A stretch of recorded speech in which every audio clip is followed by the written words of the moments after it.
Let us look at chapter number 38,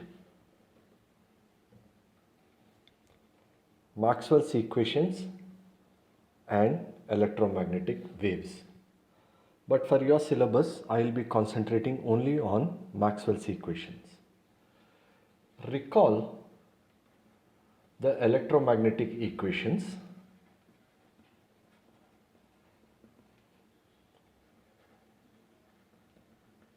These were the equations of electromagnetism before Maxwell's contribution. Let us write the first equation. It is E dot dA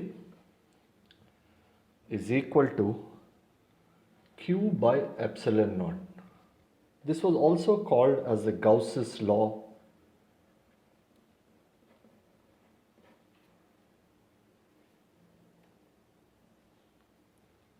Second, just as the Gauss's law for electricity was given, there is a counterpart called the Gauss's law for magnetism.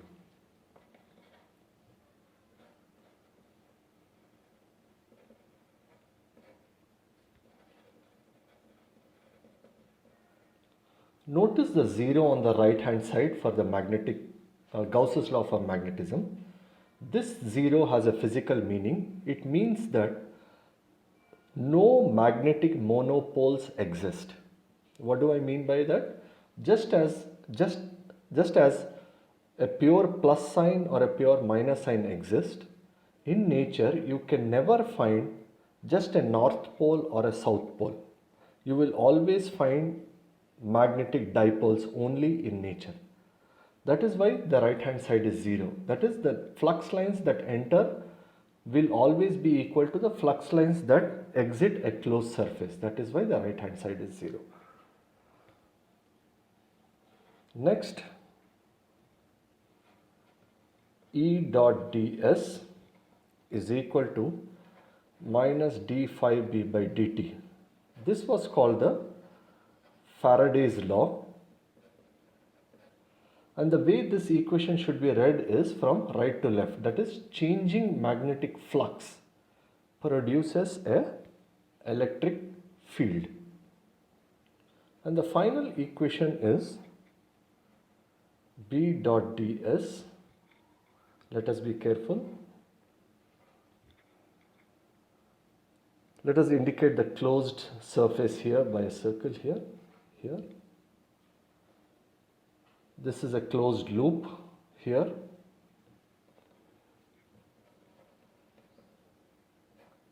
This was the Amperes law. Now these were the four equations that existed before Maxwell's contribution. Maxwell was unhappy with the last law, Amperes law. He felt Amperes law as it stands is incomplete. And let us look at why he felt that Amperes law was incomplete. For that, we will have to use an example of this type. There is a wire carrying a current I. These are the two plates of a capacitor, and a current I is charging this particular capacitor. We would like to apply Amperes law to this scenario. Let us choose a loop as shown here. Now we can ask, if you apply Amperes law to this loop, what is the answer? It is clear that this is the shaded region. The wire pierces this shaded region. Therefore, if you want to apply, then B dot ds will be equal to mu 0 times whatever is the current flowing in this wire. So far so good. Now Maxwell said, if instead of this being the surface, let us choose a surface so that it passes through the region in between the capacitor plates, with the boundary being the same. So you have to imagine it like a pot. There is a wire coming in, there is a capacitor plate here, and this is the surface of the plot, but with the rim being the same. Now you ask, what is the Ampere's law if applied to this particular loop? Now it is very clear that no wire pierces this surface, that is this curved surface. So therefore right hand side is equal to 0. Now this is where Maxwell felt that there is something wrong with this particular scenario. Actually, you should get the same answer irrespective of the surface chosen. In fact, now there are modern proofs that will tell you that irrespective of the surface chosen, the line integral around this particular closed loop will always be same. The answer will be same. Now, this is where the brilliance of Maxwell takes in. He said, even though the right hand side is 0, he said, let us look at the particular scenario where the capacitor plate is being charged. If the capacitor plate is being charged, you know that the electric field in between the plates of the capacitor will keep changing with respect to time. Now he made a big intellectual loop and said, if you choose this particular surface, then the right hand side is no longer 0, but you will have to replace it with a term mu naught epsilon naught d phi e by dt. Pay attention to this term. He said, if a capacitor plate is charging, then there is an electric field that is changing with respect to time. This changing electric field will produce a magnetic field. Please see the symmetry between the Faraday's law and this equation. Changing magnetic fields will produce electric fields. Changing electric fields will produce magnetic fields. So there is a very interesting symmetry that is being restored in these equations. So now the correct Ampere's law will read as corrected Ampere's laws. B dot ds is equal to mu 0 I plus epsilon naught d phi e by dt. This phi e is nothing but electric flux, rate of change of electric flux. D phi e dt is rate of change of electric flux. Epsilon naught is the permittivity of vacuum. So now let us recall what are the 4 Maxwell's equations. 1. Gauss's law for electricity. 2. Gauss's law for magnetism. 3. Faraday's law. And finally the 4th one is the corrected Ampere's law. These 4 equations form the Maxwell's equations. Call this term epsilon naught d phi e by dt. If you check dimensionally, this has the dimensions of current. This is called I subscript d or displacement current. So I urge you to put in the dimensions of phi, t and epsilon, and you will find out that the dimensionality is nothing but that of a current. We will now see that the displacement current is equal in magnitude to the current I that is flowing in the wire. I of d is equal to epsilon naught d phi e by dt. We want to show that this is equal to I. For that, let us recall the electric field E that exists in between the plates of the capacitor is given by sigma by epsilon naught. Sigma is the surface charge density, that is charge per unit area. Sigma is equal to Q by A. Let us substitute in this.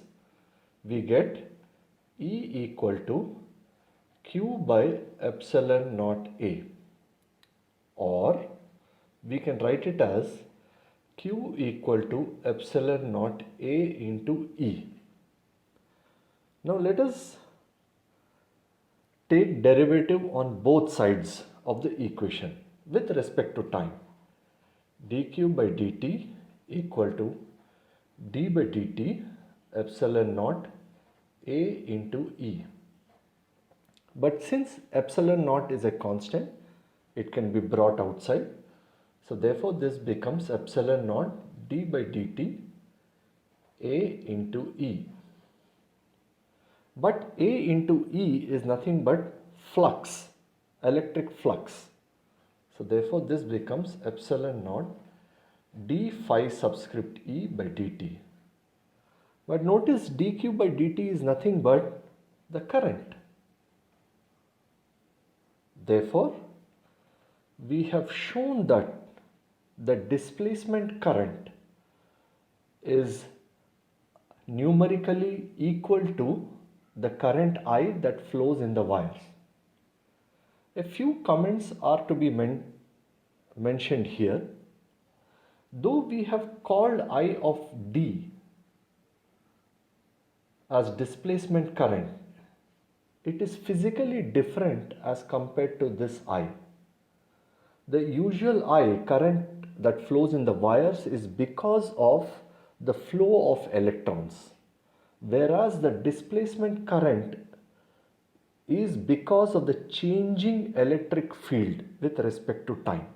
So there is a fundamentally big difference between I and I of D.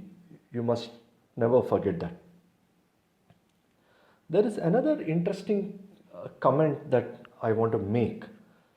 If you look at the Amperes law as modified by Maxwell, you will notice the term mu naught epsilon naught d phi E by dt. This was equal to B dot ds. Now this mu naught epsilon naught combination before Maxwell arrived never occurred in electricity nor magnetism. They were treated as two separate subjects. But after Maxwell modified it, the constants of electricity and magnetism both got merged into each other. That is why we say Maxwell is credited with the unification of electricity and magnetism. Now this mu naught epsilon naught is a very interesting combination. Maxwell was later able to show that if you take 1 upon the square root of mu naught and epsilon naught, this value happened to be the value of the velocity of light.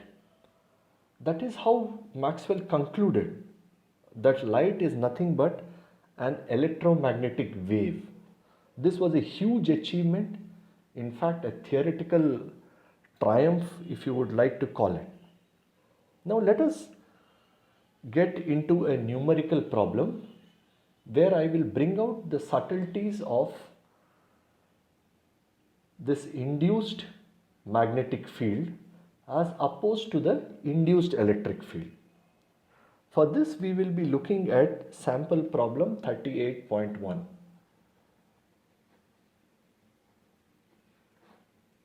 Sample 38.1 shows us a region of space shown here by a circle. In this region of space, there is electric field, and this electric field is changing with respect to time.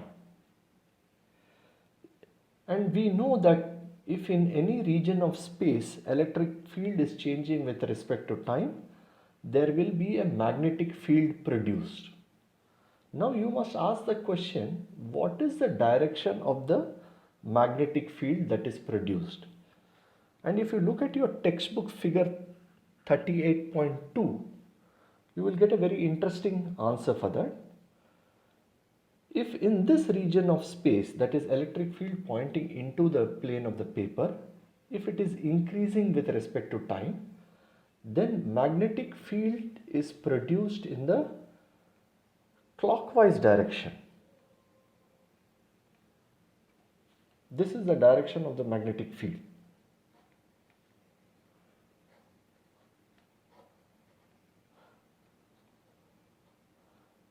Now let us ask, if these crosses represent changing magnetic field, if magnetic field is increasing with respect to time into the plane of the paper, then what is the direction of the induced electric field as per Faraday's law? And you will notice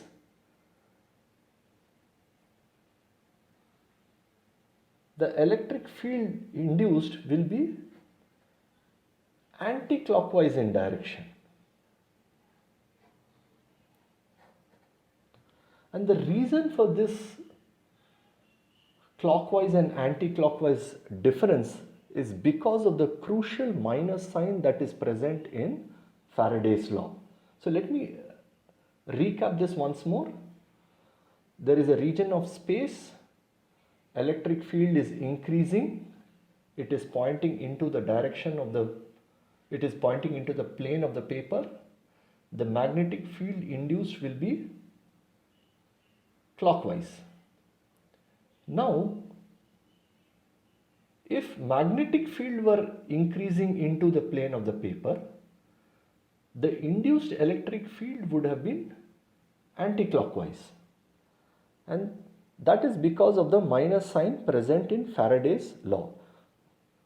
Notice here, there is no minus sign present, whereas in Faraday's law, it has a minus sign. So now let us use the same figure, or let me draw a fresh figure for sample 38.1. I have a region of space, electric field is increasing with respect to time as shown, that is dE by dt is given, and you are asked to find out what is the magnetic field for any region inside this, and you are also asked to find out what is the magnetic field for a region outside this region. So let us apply Amperes law as modified by Maxwell, and this region where the electric field is changing is assumed to be in between the two plates of the capacitor. So let us do that. We have B dot ds is equal to epsilon naught d phi e by dt. This we know. Sorry, there is a mu naught here. Now let us take the case 1. Case 1. Let the radius of this region be capital R. So case 1 is small r is less than capital R. Then left hand side becomes B is in this direction, ds is also in this direction. So therefore this can be written as B integral ds. But integral ds is nothing but the length of this region, that is the length of this circle. So this, which is 2 pi r. But this is equal to mu naught epsilon naught d phi e by dt. But phi e is nothing but a into e. But what is a? A is the area of this shaded region, which is given by pi small r square. So A dE by dt, this is equal to mu naught epsilon naught pi small r square dE by dt. We can cancel pi on both sides, r on this side and this side, and B equal to mu naught epsilon naught by 2 small r dE by dt.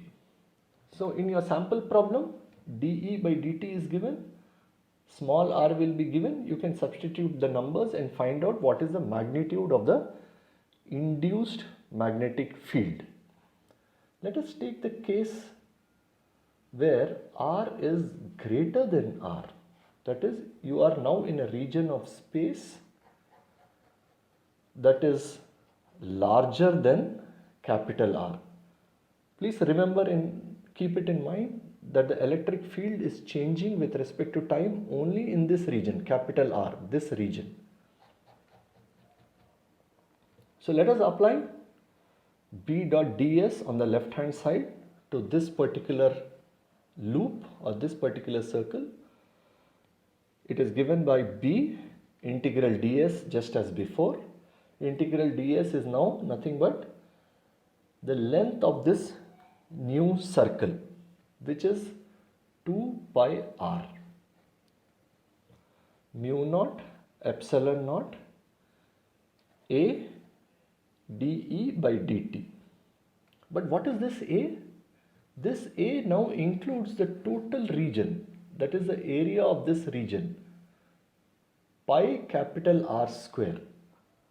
Because what is happening outside we are not bothering, because anyway electric field is not changing with respect to time in this region. Electric field is changing with respect to time only in this region. So therefore A is pi capital R square, mu naught epsilon naught pi R square dE by dt. B 2 pi R.